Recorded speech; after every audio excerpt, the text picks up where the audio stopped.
Stanford University.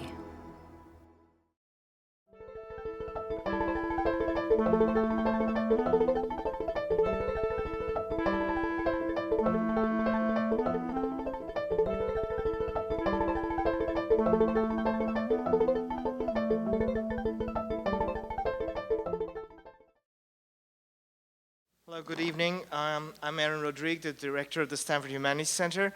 I'd like to welcome you all to this presidential lecture by James Mcpherson. The presidential lectures are sponsored by the Office of the President of Stanford University and administered by the Humanities Center. I'd like to say a few words about the format. After tonight's lecture, we'll have time for 2 or 3 brief questions, and there are microphones there where you can come up to ask your questions. Then tomorrow afternoon, there will be a discussion session at the Humanities Center at 4 p.m., where you will have a chance to ask further questions in a more informal environment. All are welcome to participate in the discussion session. Please also note that books by Professor Macpherson will be available at the discussion session tomorrow.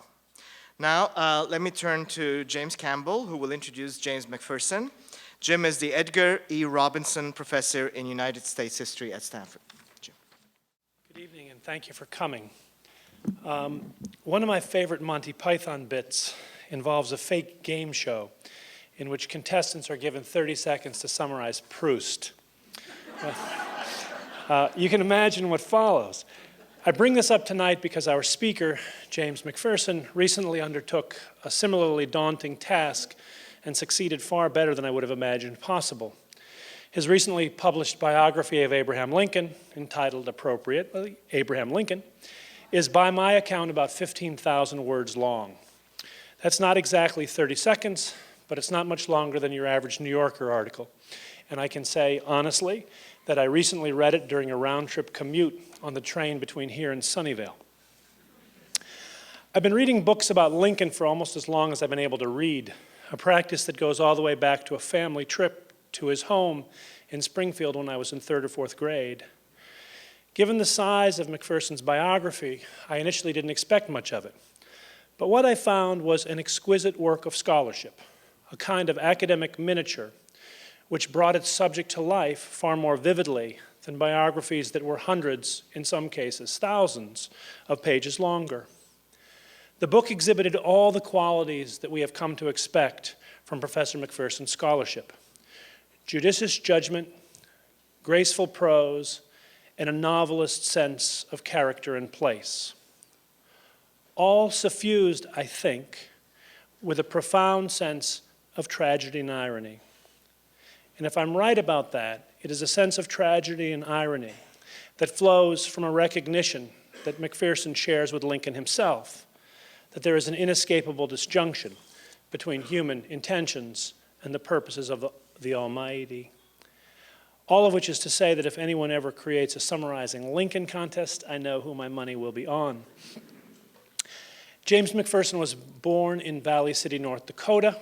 He took his bachelor's degree at Gustavus Adolphus College and his PhD from Johns Hopkins, where I believe his teachers included C. Vann Woodward, another historian with a rich sense of irony and tragedy. He has spent most of his professional career at Princeton, where he is the George Henry Davis Class of '86 Professor Emeritus of History. Professor Mcpherson is probably most famous for his book Battle Cry of Freedom, which won the 1989 Pulitzer Prize for History. But that is just one of some 24 books that he has published over the course of his career. These books include not only scholarly monographs, but also edited volumes of Civil War letters and battle chronicles, biographical encyclopedias, anthologies of Civil War reportage, textbooks, historical atlases, even books for children. These works have earned him virtually every honor that our profession can bestow, including the Pulitzer Prize, the Anisfield Wolf Book Prize, the Pritzker Military Library Literary Award, and the Lincoln Prize, which I think just last week he received for the 2nd time, on this occasion for his book Tried by War, Abraham Lincoln as Commander-in-Chief. His colleagues in the profession honored him by electing him to serve in 2003-2004 as president of the American Historical Association. Ultimately, however, the chief proof of Professor Mcpherson's distinction as an historian is not to be found in his accumulated awards and accolades, but in the literally millions of Americans who have read his work and who have emerged from it with a richer, more complex understanding of our nation's past, and with it, a more profound understanding of the challenges of present and future.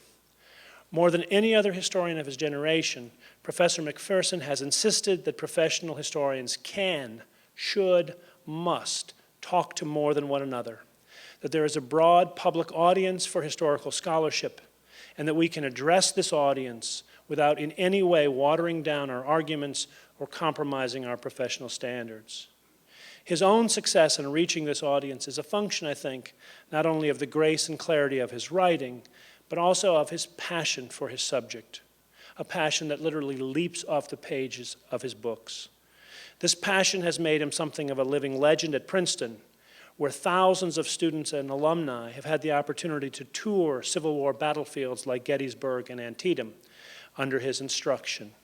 It has also made him the scourge of those who would turn these hallowed grounds into theme parks. To sum it all up in 30 seconds, Professor Mcpherson is a scholar and teacher who continues to believe that the past matters, that history has much to teach us, not so much in the way of tidy lessons, but in its capacity to humanize us, to stir our imaginations, to enlarge our empathy, and to enrich our common citizenship. Please join me in welcoming our speaker, Professor James Mcpherson. Well, thanks so much for that graceful introduction, a mastery of understatement.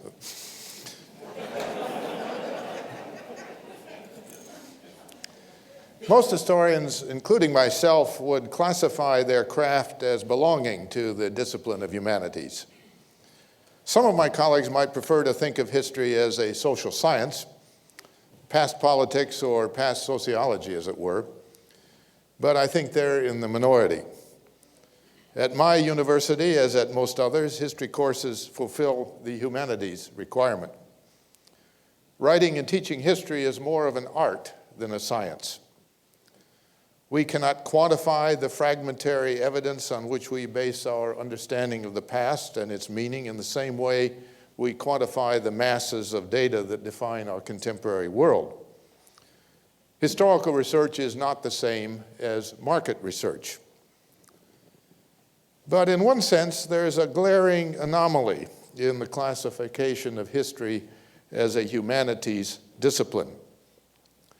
The most inhumane of all human activities is war. Yet much of historical writing focuses on wars. The fathers of history, Herodotus and Thucydides, established the discipline by writing about the Greco-Persian and the Peloponnesian Wars in the 5th century BC.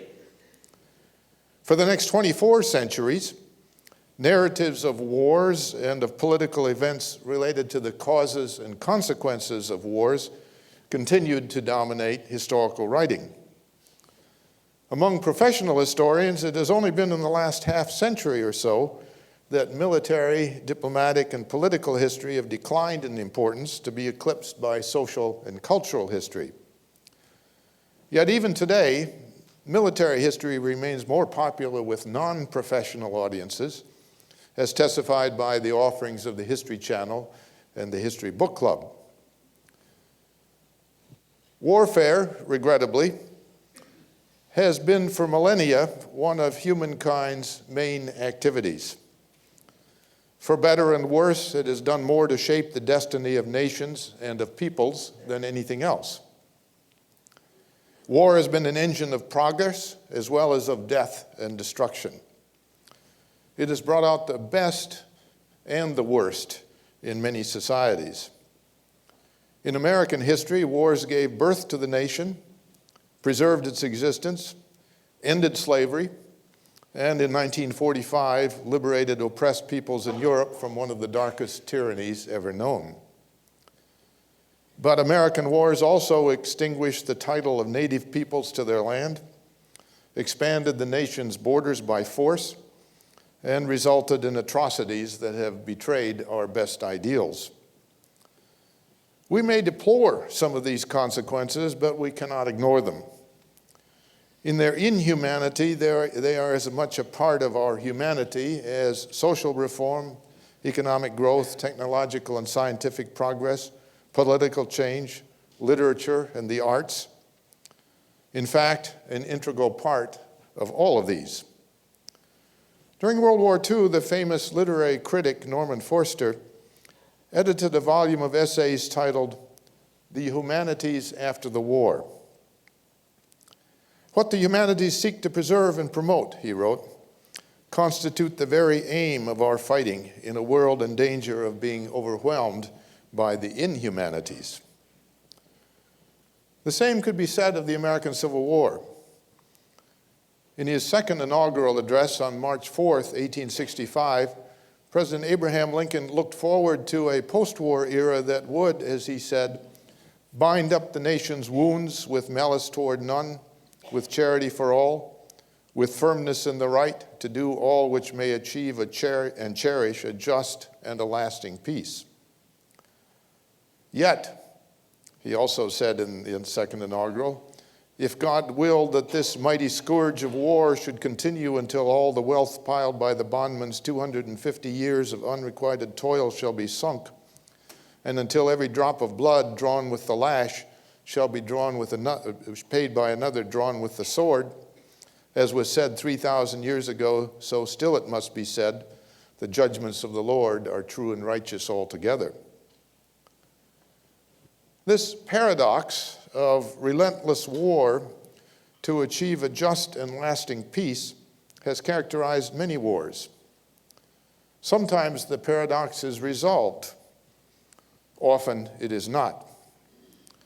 3 years after the Confederate surrender at Appomattox, General Ulysses S. Grant concluded his formal acceptance of the Republican presidential nomination in 1868 with 4 words that struck a deep chord with voters. Let us have peace. Grant's plea resonated with such meaning because the country had not known real peace since the outbreak of war with Mexico in 1846. During congressional debates over the issue of slavery in the territories acquired from Mexico, fistfights broke out on the floor of the House. Senator Jefferson Davis of Mississippi challenged an Illinois congressman to a duel. Senator Henry Foote, also of Mississippi, drew a loaded revolver on the Senate floor.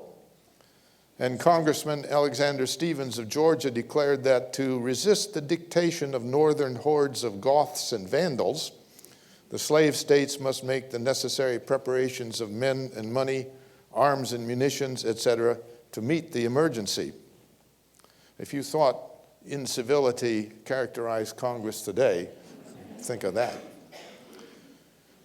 This particular crisis subsided with the Compromise of 1850, but flared up again after passage of the Kansas-Nebraska Act in 1854. At least 200 men lost their lives in fighting between pro- and anti-slavery forces in Kansas. Congressman Preston Brooks of South Carolina clubbed Senator Charles Sumner of Massachusetts almost to death with a heavy cane on the floor of the United States Senate in 1856. 2 years later, a congressional debate over the question of admitting Kansas as a slave state under its fraudulent Lecompton Constitution provoked a shoving and pummeling fight between northern and southern congressmen in the House. And as a journalist wrote with some amusement describing this situation, there were some 50 middle-aged and elderly gentlemen pitching into each other like so many Tipperary savages, most of them incapable, from want of wind and muscle, of doing each other any serious harm. But one representative commented after this affray that if any weapons had been on hand, it probably would have been a bloody one. After John Brown's raid on Harper's Ferry in 1859, which stirred fear, outrage, and retaliation in the South, men did begin coming armed to the floor of Congress. One of them observed with, I guess, a degree of exaggeration that the only persons who do not have a revolver and knife are those who have 2 revolvers. A Southerner reported that a good many slave state congressmen expected, even wanted, a shootout on the floor of the House. They, he wrote, are willing to fight the question out and settle it right here. The governor of South Carolina wrote to one of his state's representatives, if you, upon consultation, decide to make the issue of force in Washington, write or telegraph me, and I will have a regiment in or near Washington in the shortest possible time. The War of 1861 to 1865 transferred these conflicts from the political arena to the battlefield. Appomattox and the subsequent surrenders of other Confederate armies ended that battlefield war. But it did not end the cultural and ideological struggle in which the military conflict was embedded. The Civil War was actually two wars. One of them, that battlefield war, ended in 1865. But real peace was impossible until the other one, that cultural and ideological conflict, ended as well. Some contemporaries recognized that truth. 2 months after Appomattox, the Boston lawyer and author, his most famous book was 2 Years Before the Mast, Richard Henry Dana, who was then the federal district attorney for Massachusetts, gave a widely publicized speech in which he declared that a war is over when its purpose is secured. It is a fatal mistake to hold that this war is over because the fighting has ceased. This war is not over, and until the North secured what he called the fruits of victory, it must continue to hold the South in the grasp of war. These phrases, fruits of victory and grasp of war, became part of the public discourse during 1865 and 1866. What did they mean? At a minimum, they meant that the victorious North had the power and responsibility to impose the terms on which the South would be reincorporated into the Union. Suffering from the shock of defeat, many ex-Confederates were despondent and listless without the will to resist any terms of Reconstruction that the North saw fit to impose. As a Northern journalist wrote, they expected nothing, were prepared for the worst, would have been thankful for anything. They asked no terms, made no conditions. Even South Carolinians admitted that the conqueror has the right to make the terms and we must submit. The problem was that the conquerors could not agree on what those terms should be. The assassination of Lincoln had removed a firm hand from the helm. At first, his successor, Andrew Johnson, seemed to favor draconian requirements. Having fought secessionists on the ground in Tennessee, the new president thundered that treason is a crime. Traitors must be punished and impoverished. Their great plantations must be seized and divided into farms and sold to honest, industrious men. That rhetoric seemed to place Johnson at the extreme end of a spectrum of Northern opinion, together with Thaddeus Stevens and other radical Republicans who wanted to overthrow the power of the old Southern ruling class, confiscate their land and distribute it among freed slaves and Unionist whites, disfranchise leading ex-Confederates, and enfranchise freed slaves. The planter class had brought on secession and war, they believed. Genuine and permanent peace could never be achieved until they were shorn of their wealth and power and replaced by a democratized biracial yeoman class that would constitute the backbone of a new South. But Johnson was a Democrat and a white supremacist whom the Republicans had placed on the ticket in 1864 to broaden their appeal to war Democrats and border state Unionists. Johnson's nomination turned out to have given the Republicans a short-term advantage in winning the election in 1864 and perhaps in winning the war, but at the cost of disastrous long-term consequences in winning the peace. Not long after declaring that traitors must be punished and impoverished, Johnson began to migrate toward the conservative and even the Democratic end of that spectrum. From there, Reconstruction was seen as a minimalist process that would establish a mechanism whereby former Confederate states could return to the Union with little or no change except the abolition of slavery. For the proponents of such a policy, the fruits of victory included simply the restoration of the old Union and a grudging admission that slavery was now gone with the wind. A real and permanent peace, they believed, could best be achieved by the maximum conciliation of former enemies consistent with the actual outcome of the war. Between these two extreme alternatives of Reconstruction as revolution and Reconstruction as minimum change lay the imprecise and shifting ideas held by the moderate majority of the Republican Party.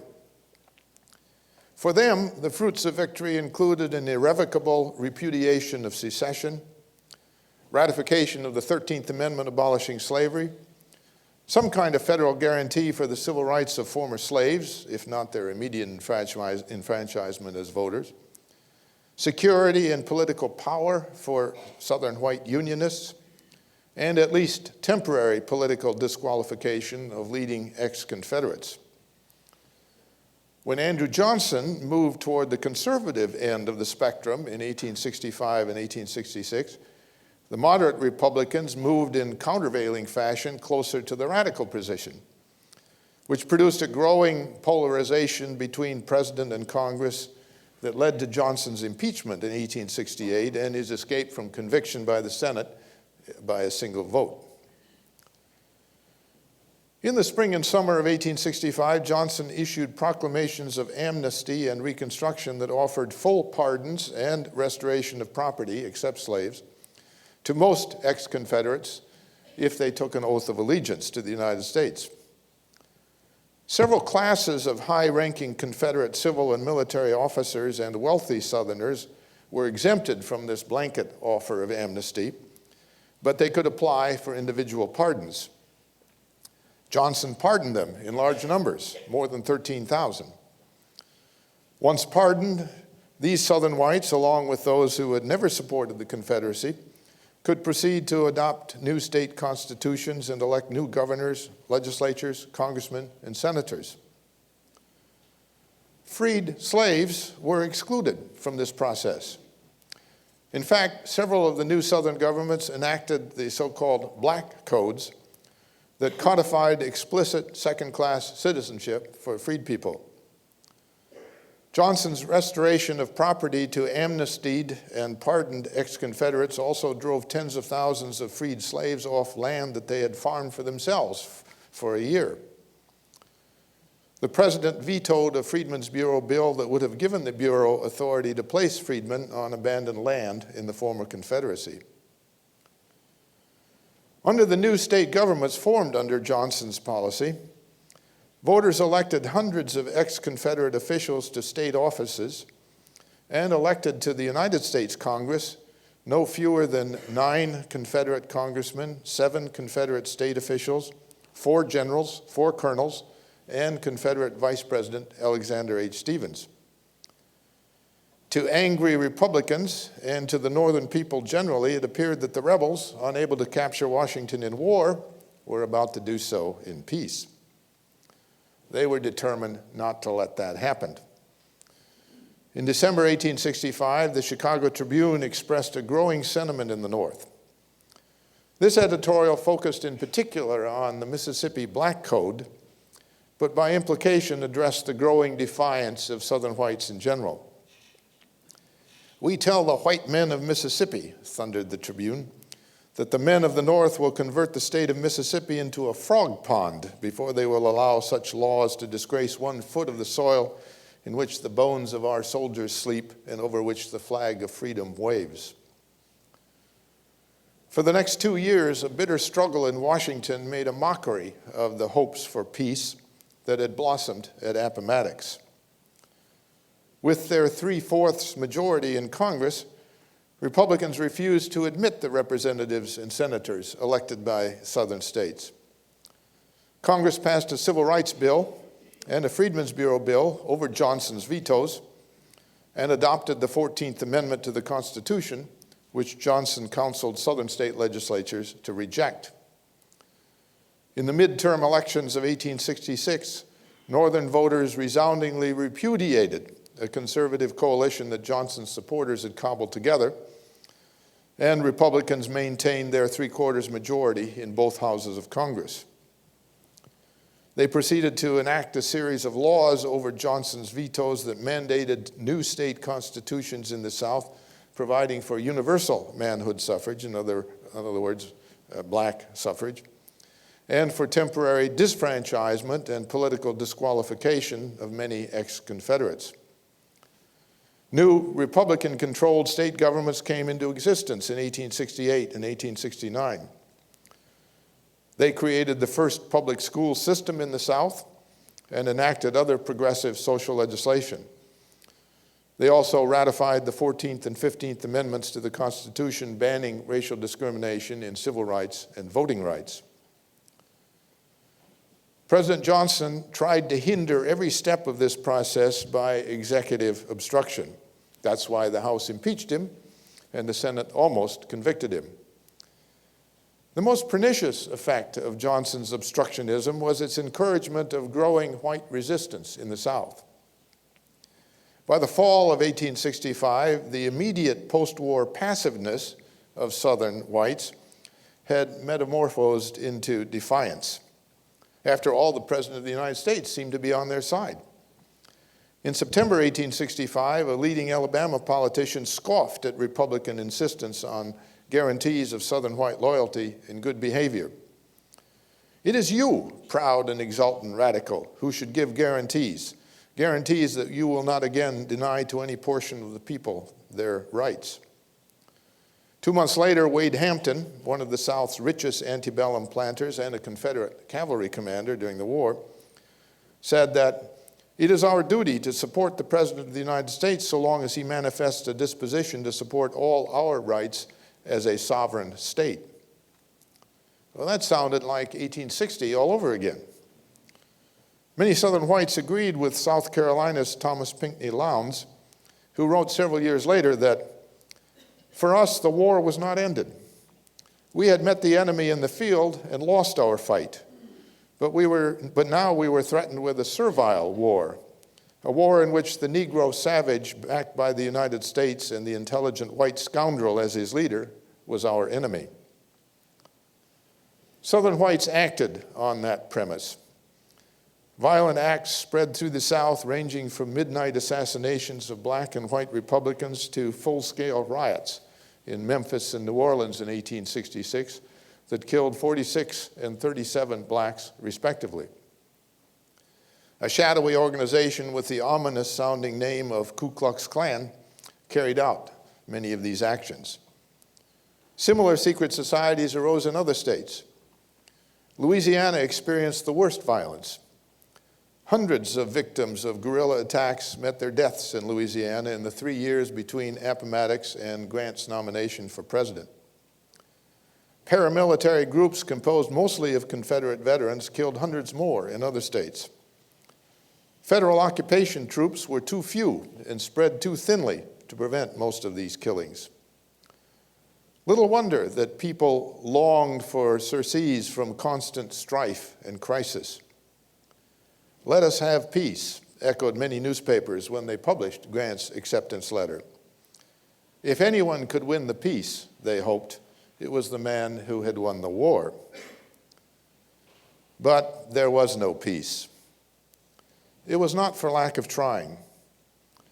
In several southern states, Republican governors organized militia companies to suppress the violence.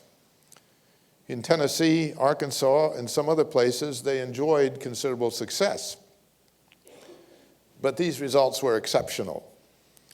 In many areas, county sheriffs organized posses, but they were often outgunned by counter-Reconstruction guerrillas.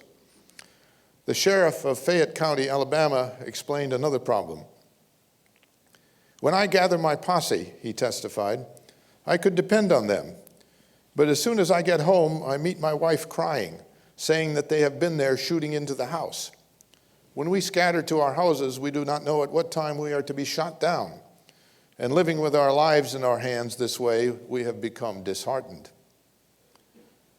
If the militia or sheriffs did manage to apprehend Klansmen, what then? Even in Republican counties, it proved difficult to impanel a jury that would convict. Although militia or federal troops might be able to protect witnesses and jurors during a trial, they could not prevent retaliation on a dark night months later. And sometimes the intimidation occurred during the trial itself. To cite just one example, the district attorney in northern Mississippi saw a case fall apart when 5 key witnesses were murdered. That example was not lost on witnesses elsewhere.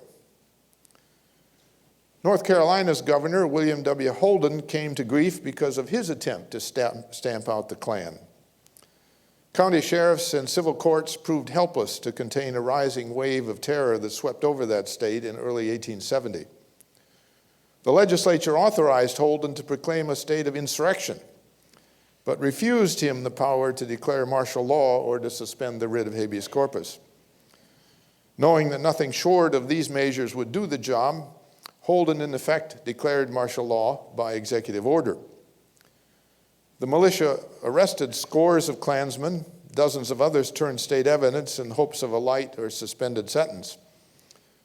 In response to mounting pressure, Holden dropped his plan to try these offenders in military courts. But as usual, none of those arrested could be convicted in civil courts. After the Democrats won control of the legislature with the aid of Klan violence in 1870, they impeached and convicted Holden in March 1871 for having illegally declared martial law.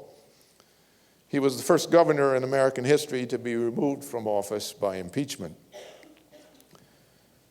As the death toll from Klan violence mounted during 1870, Southern Republicans desperately petitioned the Grant administration for help.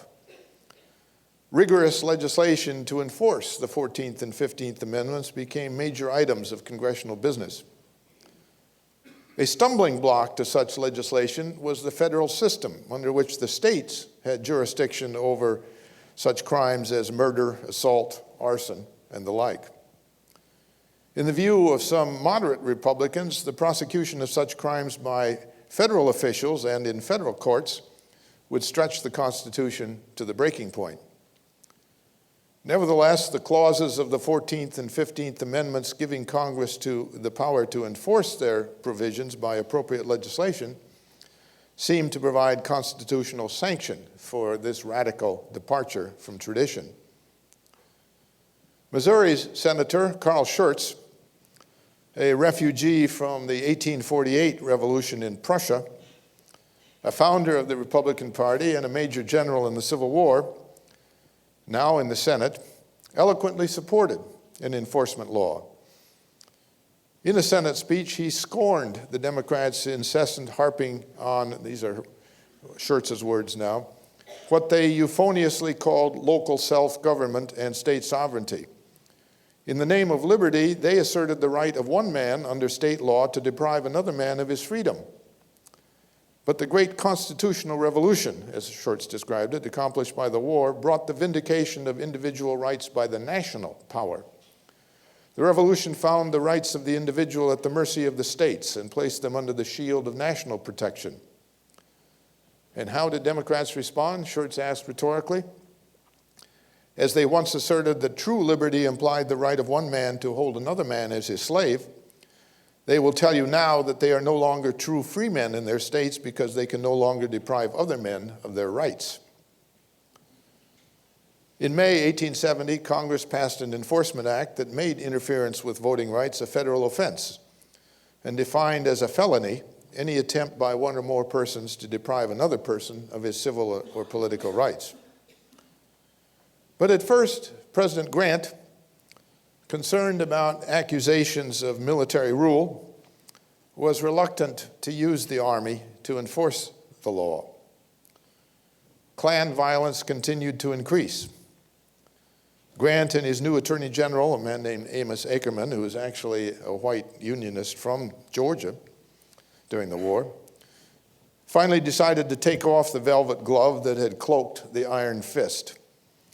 Congress helped by passing an even stronger law at a special session in April 1871, popularly known as the Ku Klux Act. This law empowered the president to use the Army to enforce the 1870 law, to declare martial law, and to suspend the writ of habeas corpus in areas that he declared to be in a state of insurrection, and to purge suspected Klansmen from juries by an oath backed with stiff penalties for perjury. Under these laws, the Grant administration cracked down on the Klan. Government detectives infiltrated the order and gathered evidence of its activities. In 1871, a congressional committee conducted an investigation of the Klan that produced 12 thick volumes of testimony documenting its outrages. The president sent cavalry to the South to supplement federal infantry to cope with the fast-riding Klansmen. Grant also suspended the writ of habeas corpus in 9 counties of South Carolina. There and elsewhere, federal marshals, aided by soldiers, arrested thousands of Klansmen. Hundreds of others fled their homes to escape arrest. Many of them went to Texas. Federal grand juries handed down more than 3,000 indictments. Several hundred defendants pleaded guilty in return for suspended sentences. The Justice Department, which had been established in 1870 by one of those congressional laws, dropped charges against nearly 2,000 others in order to clear clogged court dockets for the trials of major offenders. About 600 of these were convicted and 250 acquitted. Of those convicted, most received fines or light jail sentences, but 65 of them were imprisoned for sentences of up to 5 years in the federal penitentiary at Albany, New York. The government's main purpose in this crackdown was to destroy the Klan and restore a semblance of law and order in the South rather than to secure mass convictions. So the courts granted clemency to many convicted defendants, and Grant used his pardoning power liberally. By 1875, all of the imprisoned men had served out their sentences or received pardons. The government's vigorous action in 1871 and 1872 did bring at least a temporary peace to large parts of the former Confederacy. As a consequence, blacks voted in solid numbers, and the 1872 election was the fairest and most democratic presidential election in the South until 1968. This experience confirmed a reality that had existed since 1865. While anti-Reconstruction guerrillas, like the Klan, assaulted unarmed black and white Republicans, teachers in freed people's schools, sheriff's posses, state militias, they carefully avoided conflict with federal troops. Yet the success of federal enforcement in 1871 and 72 contained seeds of future failure. Southern whites and Northern Democrats hurled charges of bayonet rule against the Grant administration. Southern Democrats learned that the Klan's tactics of terrorism, midnight assassinations and whippings by disguised vigilantes operating in secret organizations, were likely to bring down the heavy hand of federal retaliation. They did not forswear violence, but openly formed organizations that they described as social clubs, which just happened to be armed to the teeth. Professing to organize only for self-defense against black militias and what they called carpetbagger corruption and other bugbears of Southern white propaganda, they named themselves White Leagues in Louisiana, White Liners or Rifle Clubs in Mississippi, or Red Shirts in South Carolina, and other names elsewhere. They were, in fact, paramilitary organizations that functioned as armed auxiliaries of the Democratic Party in southern states in their drive to use their term, redeem the South from black and tan Negro carpetbag rule. Most of these paramilitaries, like those who had constituted Klan membership, were Confederate veterans. A careful study of the White League in New Orleans analyzes the membership of this order and finds that 88% of its officers, and I'm quoting the study, can be positively identified as Confederate veterans who served in Louisiana units during the Civil War. But they were not eager to reprise the War of 1861 to 1865, so they too were careful to avoid conflict with the dwindling number of federal troops stationed in the South, and to portray their increasingly murderous attacks on blacks and Republicans as purely defensive. The most notorious such confrontation occurred in 1873 at a town called Colfax on the Red River in the plantation country of central Louisiana. Colfax was the parish seat of Grant Parish, a new parish created by the Reconstruction government and, of course, named after the general and president, whose population was almost equally divided between whites and blacks.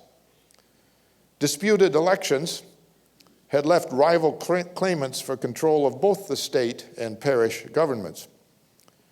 Simmering warfare between the White League and black militia came to a head in Colfax on Easter Sunday in 1873. Claiming that what they called Negro rule in the parish had produced corruption, pillage, and rape, the White League vowed to reassert white rule. Occupation of the courthouse by armed blacks provoked whites into a frenzy. On April 13th, nearly 300 armed whites rode into Colfax, pulling a cannon on a farm wagon. Using tactics learned as Confederate soldiers, they attacked the courthouse from 3 directions. After shooting down in cold blood several blacks trying to escape, they set the courthouse on fire, burning several men alive and killing the rest as they marched out to surrender. At least 71 blacks, and by some accounts maybe as many as 300, and 3 whites were killed, 2 of the latter by friendly fire from their own side. Federal troops steaming upriver from New Orleans arrived in time only to count the dead. A federal grand jury indicted 72 whites under the Enforcement Act of 1870 for violating black civil rights in this massacre. Only 9 came to trial and 3 were convicted. Those 3 went free in 1876 when the Supreme Court ruled in the case called United States versus Cruikshank that the Enforcement Act under which they had been prosecuted was unconstitutional because the 14th Amendment prohibited only states, not individuals, from violating civil rights. As the court declared, the power of Congress to legislate for the enforcement of such a guarantee does not extend to the passage of laws for the suppression of ordinary crime within the states. That duty was originally assumed by the states, and it still remains there. The court failed to say what recourse victims might have if a state did not or could not suppress such crimes. In Louisiana and Mississippi, white leaguers and white liners carried on their campaigns of intimidation and murder with little regard for courts, either federal or state. Federal troops were too few and too late to protect most targets of this violence. Tensions rose as the 1874 elections approached. The White League in Red River Parish, southeast of Shreveport in Louisiana, forced 6 white Republicans to resign their offices on pain of death and then murdered them in cold blood after they had resigned. For many former Confederates, this was a glorious time, writes Nicholas Lehman in his history of these events. After years of defeat and loss of power and control, it looked as if they might be winning again. They were taking their homeland back from what they saw as a formidable misalliance of the federal government and the Negro. The drama of it was so powerful that killing defenseless people registered in their minds as acts of bravery, and refusal to obey laws that protected other people's rights registered as acts of high principle. 2 weeks after the Red River Parish murders, New Orleans, on September 14, 1874, became the scene of a battle between the White League on one side and the police and state militia on the other, sometimes called the Battle of Canal Street, or Liberty Place, as it was later renamed. Commander of the state forces, which included both black and white units, was none other than former Confederate General James Longstreet, who had become a Republican after the war and was now fighting against the men who had once fought under him. Longstreet's little army killed 21 White Leaguers and wounded 19, but suffered 11 killed and 60 wounded, including Longstreet, in the course of being routed by the White Leaguers. The latter installed their own claimant to the governorship from the disputed election of 1872, but President Grant finally put an end to this exercise. 3 regiments of United States infantry and a battery of artillery arrived in New Orleans, which was then the state capital, supported by a flotilla of gunboats anchored in the river with a full complement of Marines. As the historian of these events describes it, New Orleans became host to the largest garrison of federal troops in the United States and assumed the appearance of an occupied city, much as it had during the Civil War. These soldiers ensured a fair election in New Orleans itself. Grant also sent part of the 7th Cavalry, George Armstrong Custer's regiment, to patrol the turbulent Red River parishes. In addition, Grant ordered to Louisiana his top field commander, General Philip H. Sheridan. This hot-headed fighter had pulled no punches in his Civil War career, nor did he now. He wired the Secretary of War a dispatch in which he said, "I think that the terrorism now existing in Louisiana, Mississippi, and Arkansas could be entirely removed and confidence and fair dealing be established by the arrest and trial of ringleaders of the armed White Leagues. If Congress would pass a bill declaring them banditti, they could be tried by a military commission. The ringleaders of this banditti, who murdered men here on the 14th of September and also more recently at Vicksburg, Mississippi, should, in justice, the law and order, and the peace and prosperity of this southern part of the country, be punished. It is possible that if the president would issue a proclamation declaring them banditti, no further action need be taken except that which would devolve upon me." Well, we shall never know if Sheridan's approach would have worked, for it was not tried. His banditti dispatch provoked a firestorm of condemnation in the North as well as in the South. Instead of bringing peace, Grant's Southern policy seemed to be causing even more turmoil. Many Northerners began to adopt a plague on both your houses attitude toward the White Leagues on the one hand and what were popularly called Negro carpetbag state governments on the other. Withdraw the federal troops, they said, and let the Southern people work out their own problems, even if that meant a solid South for the white supremacy Democratic Party and a curtailment of black civil and political rights. As the leading Republican newspaper in Washington put it in 1874, people are becoming tired of abstract questions in which the overwhelming majority of them have no direct interest. The Negro question, with all its complications, and the Reconstruction of the Southern states, with all its interminable embroilments, have lost much of the power they once wielded. A Republican politician said the same thing more bluntly a year later. The truth is, our people are tired out with this worn-out cry of Southern outrages. Hard times and heavy taxes make them wish the nigger, everlasting nigger, were in hell or Africa. Benefiting from this sentiment, as well as from an anti-Republican backlash caused by an economic depression that followed the Panic of 1873, Democrats gained control of the National House of Representatives and several northern governorships in 1874 for the first time in almost 20 years. And the Supreme Court was already sending signals that it would strip the 1870 and 71 enforcement laws of their teeth, as indeed they did a couple of years later.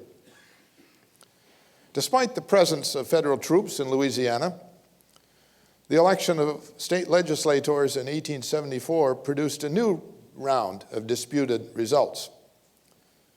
Democrats appeared to have won a majority in the lower house, but the Republican Turning Board threw out the results of several parishes on grounds of intimidation. The board certified the election of 53 Republicans and 53 Democrats to the legislature, with 5 cases undecided and referred to the lower house itself.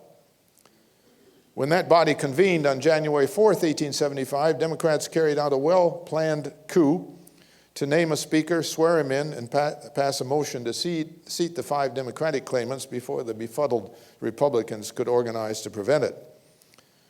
In response, the Republican governor asked federal troops to eject the 5 Democrats who had no election certificates. Soldiers marched into the House and escorted the Democrats out. This affair caused an uproar in Congress and in the country. Even a good many Republicans condemned the unprecedented military invasion of a legislature. Senator Carl Schurz, who you'll remember, had spoken so powerfly in 1870 for federal enforcement of Reconstruction, with troops if necessary, now changed his tune. Our system of Republican government is in danger, he proclaimed in a Senate speech. Every American who truly loves his liberty will recognize the cause of his own rights and liberties in the cause of constitutional government in Louisiana.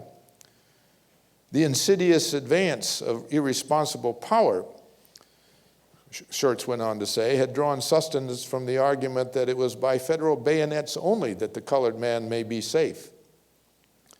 Schurz conceded that what he called brute force might make every colored man perfectly safe, not only in the exercise of his franchise, but in everything else. You might have made the national government so strong that, right or wrong, nobody could resist it. That is an effective method to keep peace and order. It is employed with singular success in Russia. But, Schurz went on, what has in the meantime become of the liberties and rights of all of us?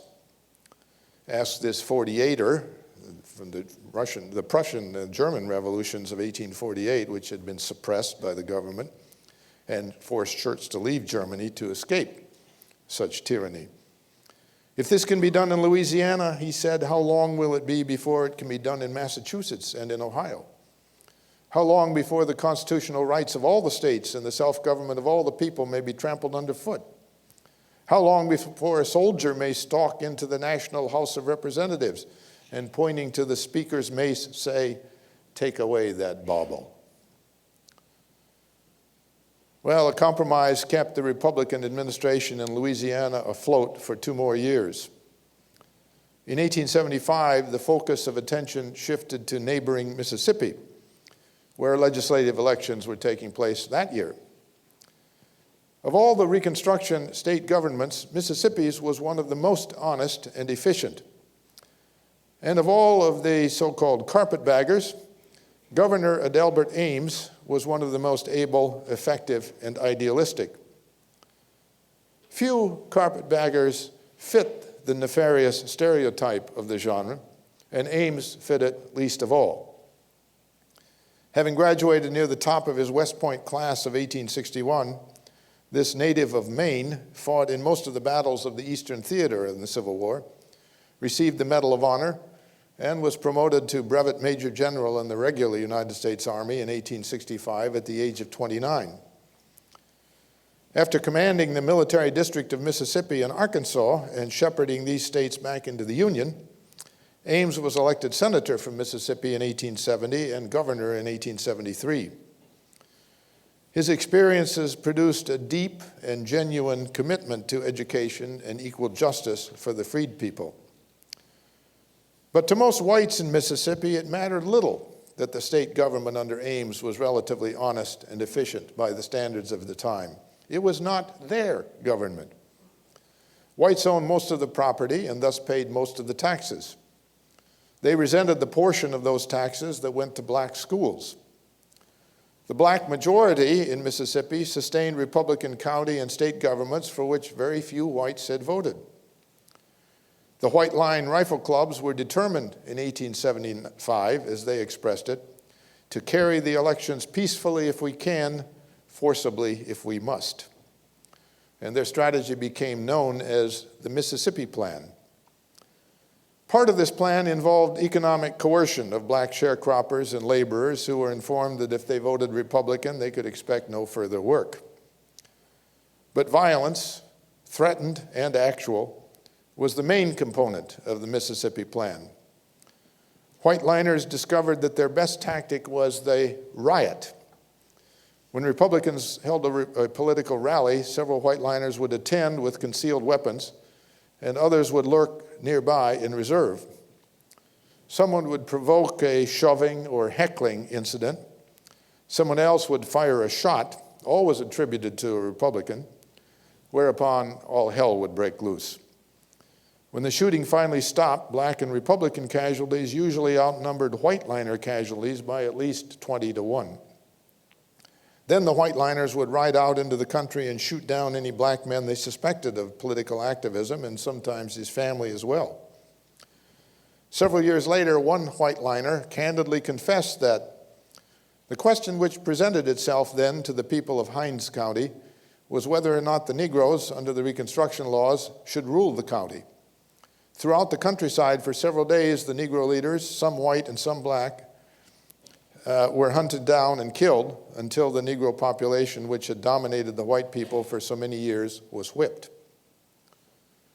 The only way to counter this force was by equal or greater force.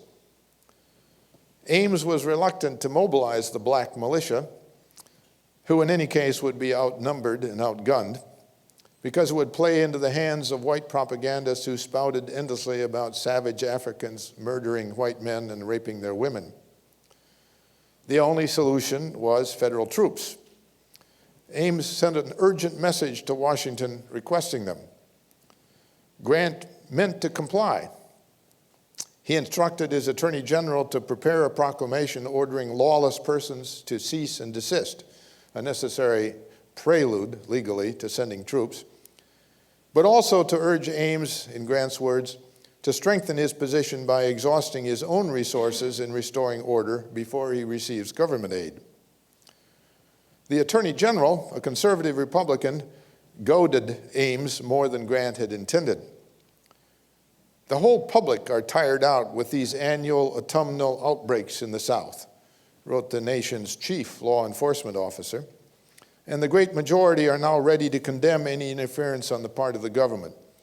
Preserve the peace by the forces in your own state and let the country see that the citizens of Mississippi, who are largely Republican, have the same courage to fight for their rights. No federal troops came. Ames did mobilize a few companies of black militia, even though he recognized that to use them in combat against the heavily armed Confederate veterans in the rifle clubs precipitates a war of races and one to be felt over the entire South. To avoid such a result, Ames negotiated an agreement with Democratic leaders whereby the latter promised peace in return for disarmament of the militia. No matter if they are going to carry the state, said Ames wearily, let them carry it, and let us be at peace and have no more killing. Violence and intimidation continued under this so-called peace agreement, however, and on Election Day, black voters were conspicuous by their absence from the polls. In 5 counties with large black majorities, Republicans polled 12, 7, 4, 2, and 0 votes, respectively. In this way, a Republican majority of 30,000 at the previous election became a Democratic majority of 30,000 in 1875. The Mississippi Plan worked so well that other southern states carried out their own versions of it in the national election of 1876. The last Republican state governments in the South collapsed when the new president, Rutherford B. Hayes, withdrew all federal troops in 1877. Democrats had, quote, redeemed the South, which remained solid for their party and for white supremacy for almost a century. An historian of this era writes, Reconstruction, which had wound up producing a lower intensity continuation of the Civil War, was over. The South had won. That didn't mean, though, that the loser in the Civil War had garnered the fruits of victory after all. In the War of the Armies of 1861 to 1865, the North prevailed and unequivocally achieved the principal goals of that war: preservation of the United States as one nation, indivisible, with liberty for all. A third goal, justice for all, was achieved on paper with the 14th and 15th Amendments and came tantalizingly close to success on the ground for a few brief years. In the end, that justice was sacrificed for the unjust peace ushered in by redemption of the South, a peace marred by disfranchisement, Jim Crow, poverty, and lynching. Yet the 14th and 15th Amendments remained in the Constitution. Exactly 80 years after Hayes withdrew federal troops from the South, another Republican president, who also happened to be a famous general, sent them back to begin the painful process of winning the final fruit of victory in the larger conflict of which the War of 1861 to 1865 was only a part. President Dwight Eisenhower's dispatch of thousands of federal troops to Little Rock, Arkansas in 1957 to enforce the right of 9 black students to attend Little Rock Central High School, and the similar dispatch of federal troops to Oxford, Mississippi by President John F. Kennedy in 1962 to enforce the right of 1 black man to attend the University of Mississippi, illustrate the paradox of military force or the threat of such force to establish Lincoln's just and lasting peace. As Norman Forster expressed it in the middle of World War II, so Lincoln and Grant might have said during the Civil War and the quasi-war of Reconstruction that followed, what the humanities seek to preserve and promote constitute the very aim of our fighting in a world in danger of being overwhelmed by the inhumanities. The efforts by American presidents since Eisenhower to fulfill the promises of the 14th and 15th Amendments have brought us closer to that peace with justice that Lincoln invoked more than 140 years ago. Well, I thank you for your attention, and I'll be glad to welcome questions. Professor, would you name the leading Southern leaders who, starting with the surrender in Appomattox, tried to calm the South? I assume that Lee made some attempts. Were there others? There were several others who tried to calm the South. Wade Hampton did for a time until he changed his mind. Lee was one who did, tried to explain to Southerners that they should accept the results of the war and try to build toward the future to rebuild the South. I think Longstreet was giving that same advice, and that's why he became a Republican. And there were others. Amos Ackerman, who became the Attorney General under Grant, who tried to enforce these laws, was a native of Georgia. So there were a lot. But I think most of them who came out of a Confederate background, as I suggested, resisted these changes. And I think, as I suggested also, that Andrew Johnson, who was also a Southerner, a Tennessean who had remained loyal to the Union during the war, has a lot to answer for, because it was his resistance to congressional Reconstruction legislation that I think had played a large role in encouraging other Southern whites to resist. I guess my question relates to Vice President Hamlin. Had he not been removed from the vice presidency for Johnson, do you suppose there would have been a difference in Reconstruction, assuming that Lincoln still would have been assassinated? I think the story of Reconstruction would have been much different if Hamlin had been president and had not been taken off the ticket in 1864. Hamlin was from Maine. Hamlin, although at one time before the war had been a Democrat, he, like many Democrats in the mid to late 1850s from northern states, had converted to the Republican Party. And he was a vigorous supporter of the emancipation policy during the war, whereas Andrew Johnson, I think, had been a kind of lukewarm supporter of emancipation. And I think he probably would have worked with Congress to try to work out an equitable Reconstruction policy rather than confronting Congress with repeated vetoes, as Johnson did. So I think the story would have been much different. Thank you very much for your lecture. I think it was W.E.B. Du Bois writing about these same events who said something like, and I certainly can't quote it exactly, but it was something to the effect of, across the path to democracy, freedom, and justice, not only in the South but around the world, stands the South with a flaming sword. And I'm wondering if you think that's still the case. Well, Du Bois wrote what became a famous book in 1936 called Black Reconstruction, in which he went against the prevailing interpretation of Reconstruction at that time, which was very sympathetic to the white South. And he was one of the first to pose a real challenge to that orthodox story of Reconstruction. And when he wrote that, which you quoted, across the road to justice, not only in the South but throughout the world, I think it was right. In the same year that Du Bois's book Black Reconstruction came out, so did the novel Gone with the Wind, which I think reflected American attitudes and probably the world's attitudes toward the story of Reconstruction much better than Du Bois's book, and of course outsold it probably about 1,000 to 1. I don't think that's true anymore. I don't think that the American South now stands athwart the movement for justice in the same way that it did 80 years ago. But I think at the time Du Bois wrote that, there was some truth, maybe some hyperbole, but also a considerable degree of truth to what he said. Okay, thank you very much, and you're all welcome for continuing discussion tomorrow. Good night. Thank you.